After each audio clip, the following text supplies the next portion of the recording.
Bonjour à tous et bienvenue au journal Les titres du 13h.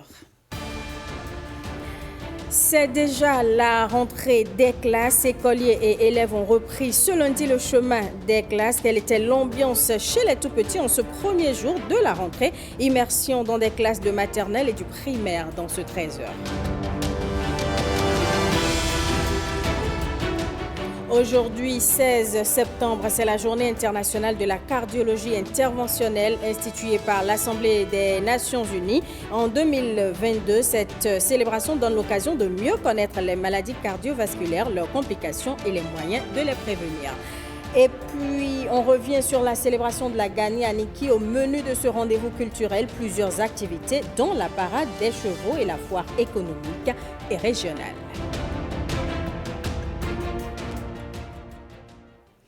On prend la direction de Niki, la commune au cœur des attractions de la Gani, autour de ce grand rendez-vous culturel touristique qui célèbre les traditions de la royauté. Bien de spectacles se déploient. On peut entre autres citer la parade des chevaux. Les cavaliers ont tenu la promesse d'exhibition. Ronald Robinson et Alexis Assoba pour les détails. La cavalcade de cette Gani 2024 s'est majestueusement manifestée lors du parcours rituel et surtout sur la cour impériale, cette fois-ci avec un brin de réforme. La tenue que j'ai portée, c'est une tenue dédiée à tous les membres de l'association dans le cadre de la Gani 2024. Vous allez également constater que nous avons porté des badges pour pouvoir nous identifier et faire la différence entre les cavaliers. Nous sommes dans une dynamique unitaire, ça ne veut pas dire que nous ne travaillons pas ensemble avec les autres. Mais nous voulons moderniser la cavalerie. Nous avons décidé avec les autres associations des cavaliers de Parakou de faire, n'est-ce pas, le travail ensemble. Ce qui nous a permis de mobiliser 7 camions de chevaux, soit près de 250 chevaux qui ont réellement pris part ici. Et ce qui est plus important, c'est la discipline dans laquelle nous sommes allés nous présenter, n'est-ce pas, à l'empereur. Je ne veux pas me vanter que le plus grand nombre de chevaux sont venus de Parakou. C'est une participation meilleure, n'est-ce pas, à celle des autres éditions. Au-delà de la participation, les cavaliers ont confié avoir prié avec efficacité. Cette prière avait déjà donné de bons signes puisque ce matin on s'est réveillé avec une grosse pluie. Ce qui montre que cette édition a été encore une fois une réussite et que les prières ont été exaucées. Pour sa première fois à ce festival, Martial s'est essayé à la cavalerie avec beaucoup de fierté. Le cheval, c'est de la puissance. Et c'est avec force que j'entre dans la scène de cette arène. C'est une culture de conquérant. Et nous devons avoir tous cette mentalité de guerrier, de conquérant. En galopant, en dansant, voire en se cabrant, les chevaux ont su apporter une fois encore leur part d'élégance et d'attraction aux festivités culturelles et culturelles de la Gani 2024. Et la Gani, c'est aussi une occasion de valorisation des potentialités économiques locales. La 12e édition de la foire économique et régionale a été lancée depuis plus d'une semaine. Visite guidée des stands avec Ronald Robinson et Alexis Assoba. Niki, ville impériale, mais aussi carrefour commercial grâce au monde impressionnant des festivaliers que mobilise la Gani. La cité abrite une foire concomitamment à l'événement culturel. C'est une fierté pour moi, très contente d'être à la foire de Gani cette année. Si ce n'est pas la pluie qui nous dérange, tout va bien. Niki is beautiful. It's very energetic. Depuis 2013, avec le soutien de la coopération suisse, la RECOP a décidé d'organiser chaque année une foire économique régionale afin de promouvoir l'économie locale d'une part et d'accompagner la légendaire fête de la Gani. Cette foire est aussi le reflet de l'esprit entrepreneurial qui anime le Borgou, un département qui révèle son dynamisme tourné vers l'avenir et en pleine expansion. C'est une foire sous-régionale que Niki a l'habitude d'abriter pendant près de 15 jours et les populations ne sont jamais rassasiées. Elles négocient pour que la foire puisse durer plus. Cette foire est une vitrine pour les produits des entrepreneurs locaux. Elle permet d'échanger avec d'autres acteurs économiques et de découvrir de nouvelles opportunités de marché. Elle met en lumière le potentiel économique de la région et par la même occasion mettent en exergue les capacités de collaboration entre les secteurs publics, privés et associatifs. Je voudrais, au nom du gouvernement, dire merci à ce partenariat et encourager ce partenariat parce que c'est un exemple dans le cadre de la politique de transformation de nos produits pour que nous puissions avoir une valeur ajoutée.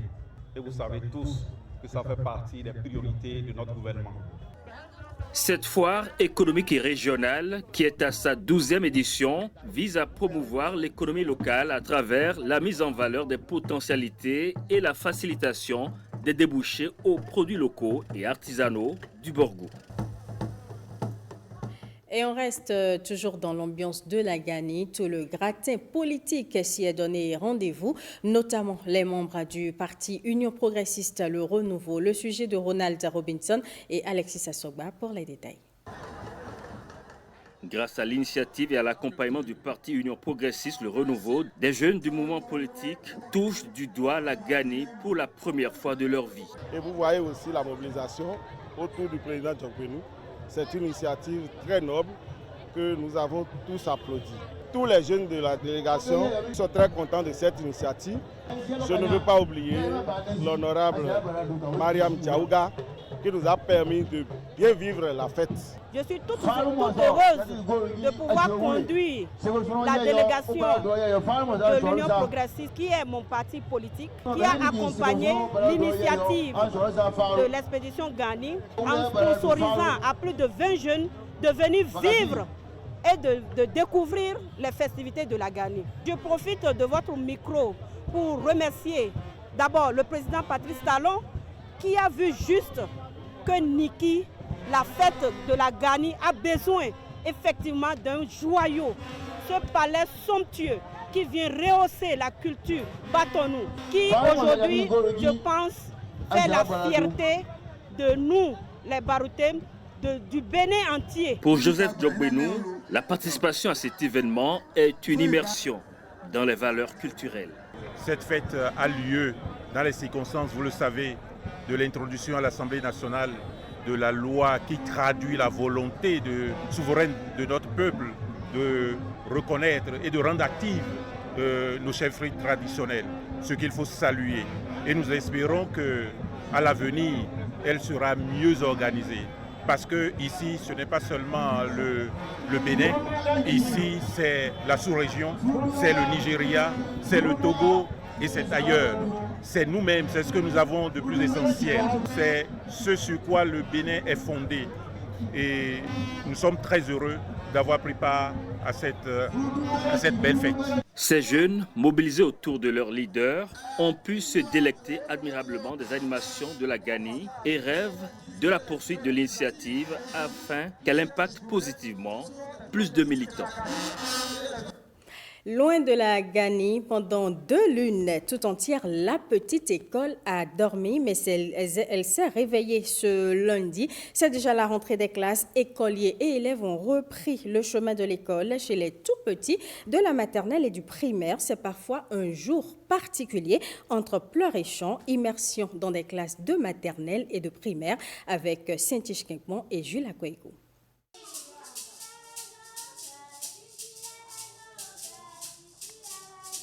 La joie au cœur, ces enfants commencent ce premier jour d'école pour la première fois de leur vie. C'est la maternelle. C'est ton sac ça. Ils ont dessiné quoi dessus? La statue de l'Amazon. C'est la statue de l'Amazon. Toi tu connais l'Amazon? Ah, montre-la moi. Je veux bien la voir. C'est elle ça? Bravo Karel. Pour d'autres, peiner de quitter les parents et se retrouver dans une salle avec des inconnus pour le moment, voici l'état d'âme.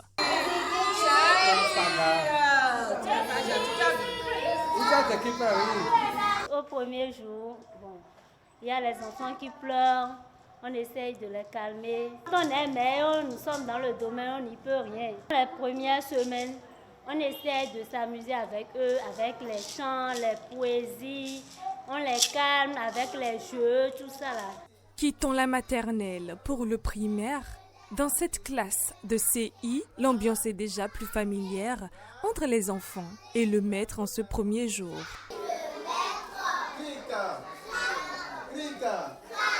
Le CI, c'est la classe préparatoire pour le primaire. Donc nous les accueillons, on les appelle communément les mio-mio. Parce qu'actuellement maintenant, nous sommes encore dans la suite de la maternelle.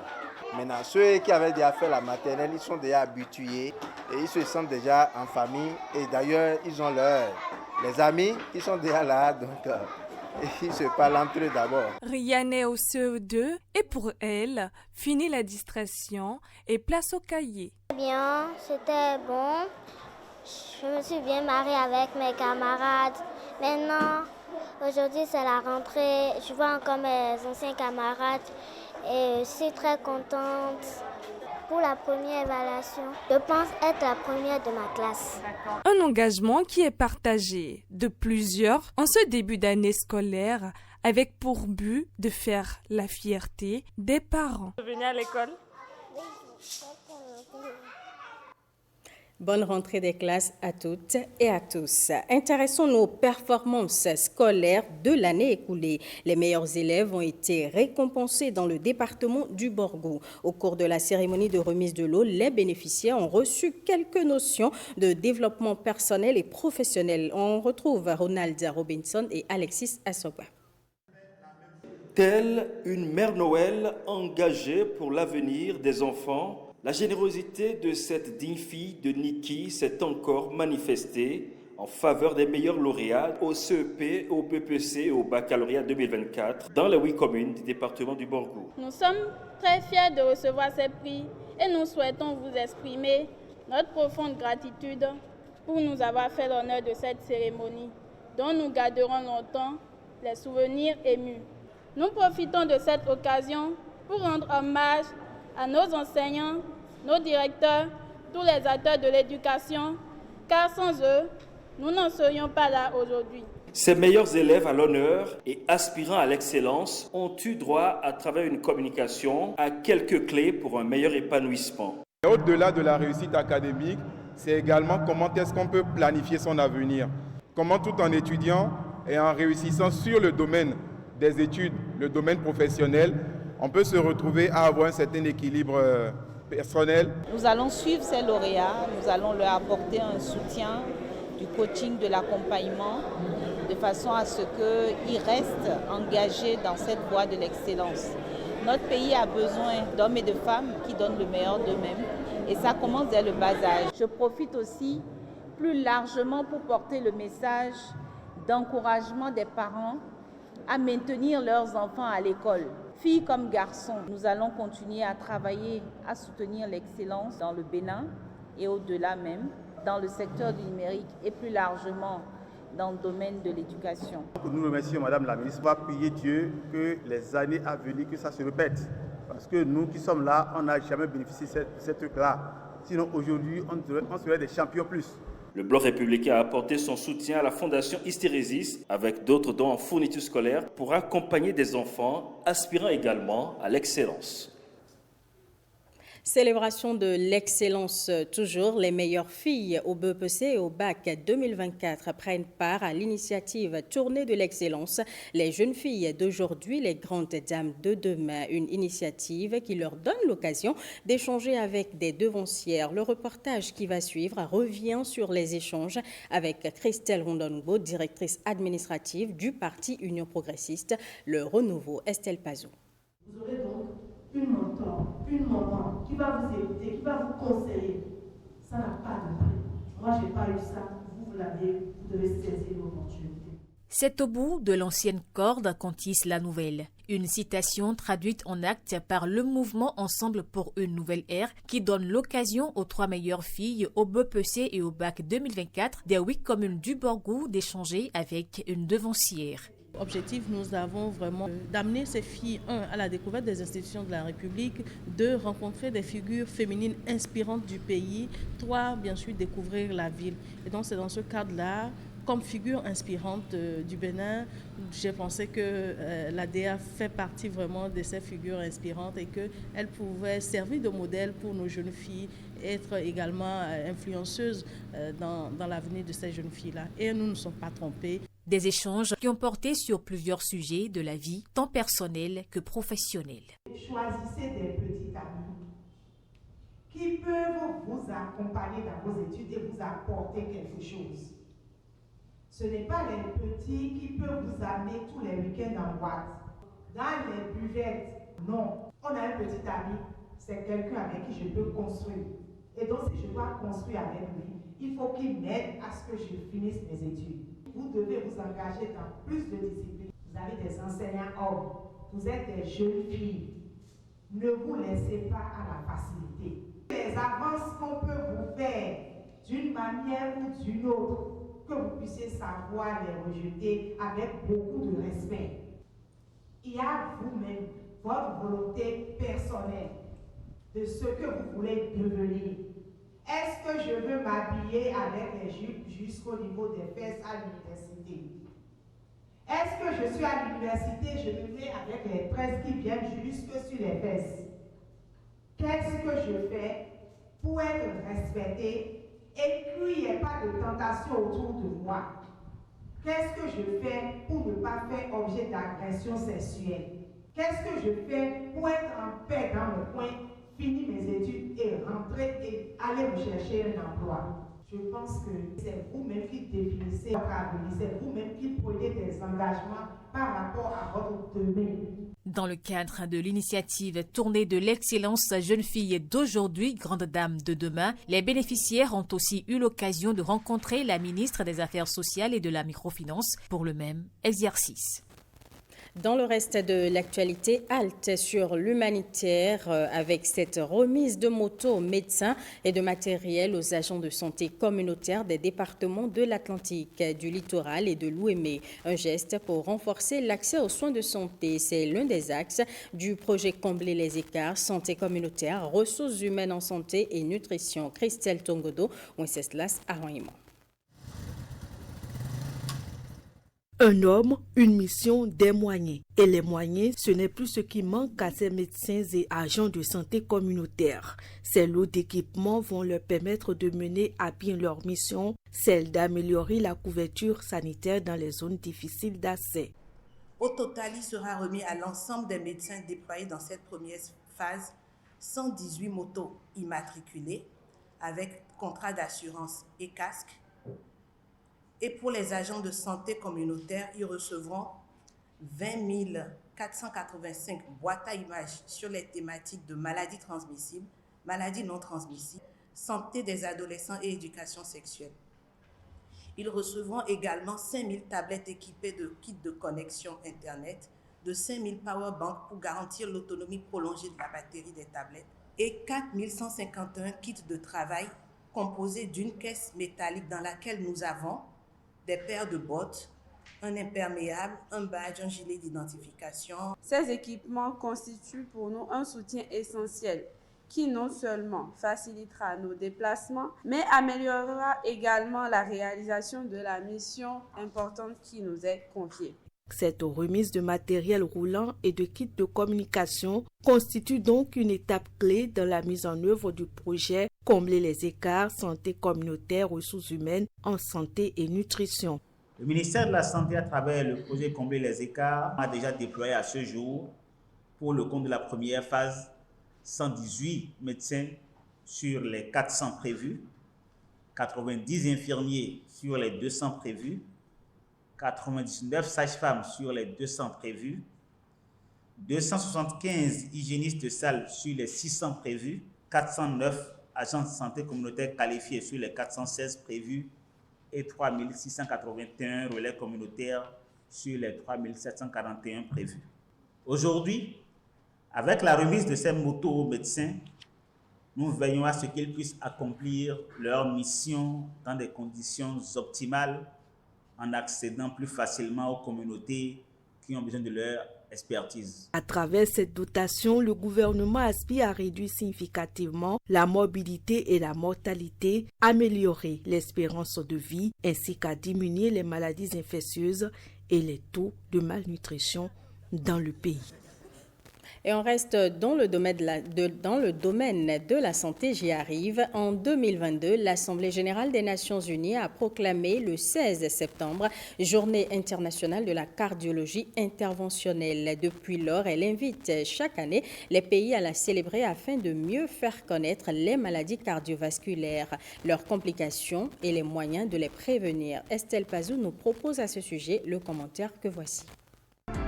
S'il y a des soins qui permettent d'améliorer la santé et d'accroître la qualité de vie, la cardiologie interventionnelle en fait partie. Elle est l'ensemble de tous les actes exploratoires et thérapeutiques en cardiologie réalisés en introduisant des cathéters et des sondes dans les artères et dans les veines. La pratique a connu un essor spectaculaire au cours des 30 dernières années et a permis dans certains cas de remplacer des opérations faites pour la plupart à cœur ouvert. La cardiologie interventionnelle est donc progressivement devenue une spécialité. Elle s'appuie sur le socle des connaissances générales en cardiologie mais intègre aussi des compétences spécifiques, d'où l'apparition d'un nouveau métier de cardiologue interventionnel. Pour rappel, les maladies cardiovasculaires constituent un ensemble de troubles affectant le cœur et les vaisseaux sanguins. On estime à 17,9 millions le nombre de décès imputables aux maladies cardiovasculaires en 2022, soit 32% de la mortalité mondiale totale. Parmi ces décès, 85% étaient dus à des crises cardiaques et à des accidents vasculaires cérébraux. Dans un grand nombre de pays, les systèmes de santé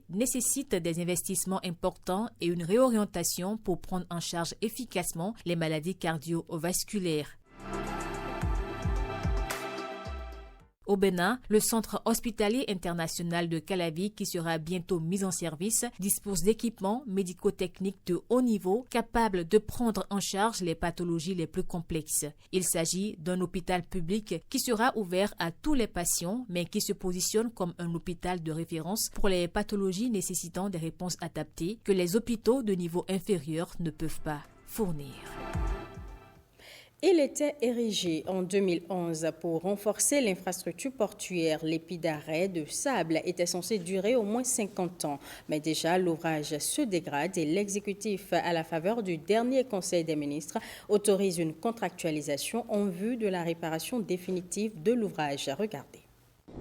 Comblement de bras lagunaires à la hauteur d'Ilakodji. Érection de 8 épis au total sur le segment ouest de la côte béninoise. Une solution trouvée pour freiner l'assaut des houles de l'érosion côtière à la frontière avec le voisin du Togo. À l'est de Cotonou, par contre, le phénomène persiste, érode dangereusement la côte, malgré cet épi de 300 mètres réalisé dans le cadre de Millennium Challenge et Compte et attribué au port autonome de Cotonou. Nous étions en 2011. Comme première cause de dégradation, une négligence dans la conception de l'infrastructure. L'initiative de la réparation provisoire de l'ouvrage en 2014 par le dit groupement n'a rien changé quant à la persistance de sa défectuosité. L'ouvrage connaît des dégradations, s'aggrave au fil des années et pourrait être préjudiciable aux performances du port de Cotonou. Le gouvernement a décidé alors de procéder à une réparation définitive, renforcer l'épi d'arrêt de sable, protéger l'infrastructure portuaire, une décision prise au dernier Conseil des ministres le 11 septembre 2024. Aux fins de consolider l'épi d'arrêt de sable, que la présente contractualisation est autorisée, à charge pour les ministres concernés de veiller à la bonne exécution des travaux. L'exécutif autorise alors la contractualisation en vue de la réalisation de l'étude pour les travaux de réparation définitive de l'épi d'arrêt de sable, une diligence pour sauvegarder l'intégrité territoriale et crédibiliser davantage le port de Cotonou aux yeux de ses partenaires. Pendant ce temps, l'autorité de protection des données à caractère personnel a organisé une journée porte ouverte au public. C'est pour permettre aux Béninois de mieux comprendre le rôle de la structure et leur donner des rudiments pour protéger leurs données personnelles. Gloria Oni, Alexis Kenom. La protection des données personnelles garantit la confidentialité et la sécurité des informations de chaque individu. La protection des données personnelles inclut des éléments tels que le nom, l'adresse, le numéro de téléphone, les données bancaires et d'autres informations spécifiques. Des stands qui, évidemment, parlera des questions d'accueil, d'orientation quand les populations arrivent ici pour se renseigner, quelle est la procédure. Et après, nous avons un stand qui est consacré au service de la conformité, qui est le cœur même de notre métier, c'est le mandat, c'est la conformité au Code du numérique, précisément le livre 5, qui est organisé autour de l'autorité de protection des données à caractère personnel. Ces données collectées doivent être traitées conformément aux lois sur la protection des données en vigueur. Nous avons évidemment les structures qui collectent beaucoup les données. Donc, nous avons ce qu'on appelle les telcos en langage plus technique, c'est-à-dire les télécommunications. Donc, on avait aujourd'hui avec nous Move, on avait MTN et bien d'autres qui étaient présents. Nous avons la police qui collecte énormément de données, les représentants de beaucoup de ministères donc de notre pays qui sont également arrivés pour pouvoir assister à cette journée portes ouvertes. Ces mesures de protection visent essentiellement à assurer la sécurité des données personnelles. Les données à caractère personnel sont très importantes pour un individu, voire aussi pour les entreprises. Donc il serait bon que chacun puisse venir savoir ce qui se passe et comment l'APDP travaille à protéger ces données-là.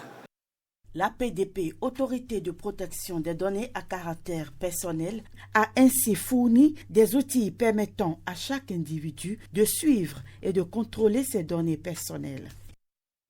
Et sachez, mesdames et messieurs, que les acteurs de la construction des infrastructures sont réunis à Cotonou, loin des chantiers. Ils ont échangé autour du thème « Vers la construction sûre et durable en Afrique de l'Ouest, normes et conformités, rôle des acteurs, prévention de la malfaction et solutions contre les effondrements ». Déogracias Menaï, François Issou et Blaise Adampo. Octobre 2016, Akpakpa se réveille frappé par un drame avec des morts et des blessés à la suite de l'effondrement d'un immeuble en chantier à Degakon. Pour éviter d'en arriver encore à ce type de situation au Bénin, les acteurs des BTP Bâtiments Travaux Publics débattent sur leur potentiel rôle dans la prévention des risques d'effondrement des infrastructures. Remédier un plan aux maçons, et il vous dira tout de suite comment il faudrait approvisionner. Il faut que chacun reste dans son couloir. Si je prends le cas de Degakon par exemple, c'est un projet pour lequel il y a eu bel et bien de permis de construire, mais la mise en œuvre a eu des difficultés. Le suivi n'a pas été fait comme cela se doit. Les matériaux utilisés n'étaient pas de bonne qualité. C'était la cible qu'il fallait pour pouvoir animer ce débat-là. Malheureusement, ce qui a un peu manqué, c'est la présence de constructeurs, parce que ça aurait permis aux entreprises de pouvoir aussi soulever les problématiques auxquelles elles sont confrontées sur des chantiers. Le cabinet SDP est à la houlette de ce rendez-vous du donner et du recevoir. Toutes ces catastrophes enchaînent et qu'est-ce qu'on fait de manière concrète, pas juste avec des mots. Donc on interpelle nos politiques, on interpelle nos professionnels, on rassemble notre profession et on met les sujets sur la table et on voit ce qu'on peut dégager comme piste de solution. Cette séance d'information ne sera pas la dernière organisée. Dans les jours à venir, ces acteurs des BTP devraient se retrouver pour débattre sur différentes thématiques.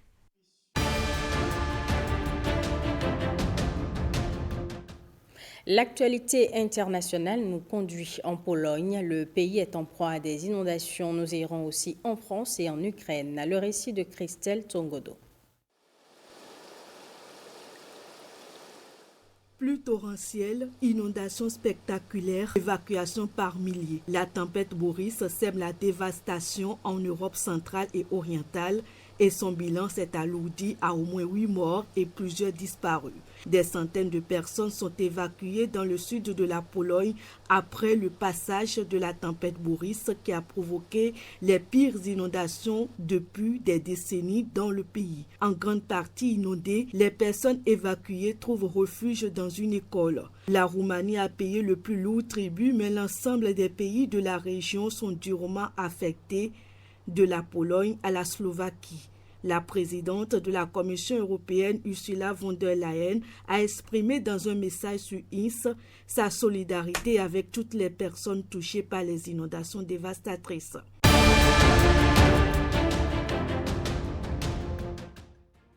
Une embarcation surchargée, peu de gilets de sauvetage et un bateau qui se déchire sur les rochers à peine arrivé en mer. 8 migrants sont morts dans ce naufrage dimanche, portant à au moins 46 le nombre de candidats à l'exil vers la Grande-Bretagne décédés dans la Manche en 2024. Les victimes de ce naufrage survenu en début de nuit sont des hommes manifestement majeurs, a déclaré le préfet du Pas-de-Calais lors d'un point de presse. 6 rescapés ont été hospitalisés en urgence relative, dont un nourrisson de 10 mois en hypothermie, a-t-il ajouté. En milieu d'après-midi, une frappe aérienne russe a touché un immeuble résidentiel à Kharkiv, grande ville ukrainienne régulièrement endeuillée par ce type d'attaque. Nos informations font état de 33 blessés parmi les habitants de l'immeuble, a indiqué sur Telegram le maire de Kharkiv. Selon lui, l'armée russe a frappé le 10e étage, déclenchant ainsi un incendie contre lequel des pompiers luttent actuellement. Le monde doit nous aider à nous protéger de l'aviation militaire russe et des dizaines de bombes guidées qui tuent chaque jour des Ukrainiens, a réagi sur Telegram le président ukrainien Volodymyr Zelensky. Et c'est la fin de ce 13h. Merci à tous de l'avoir suivi.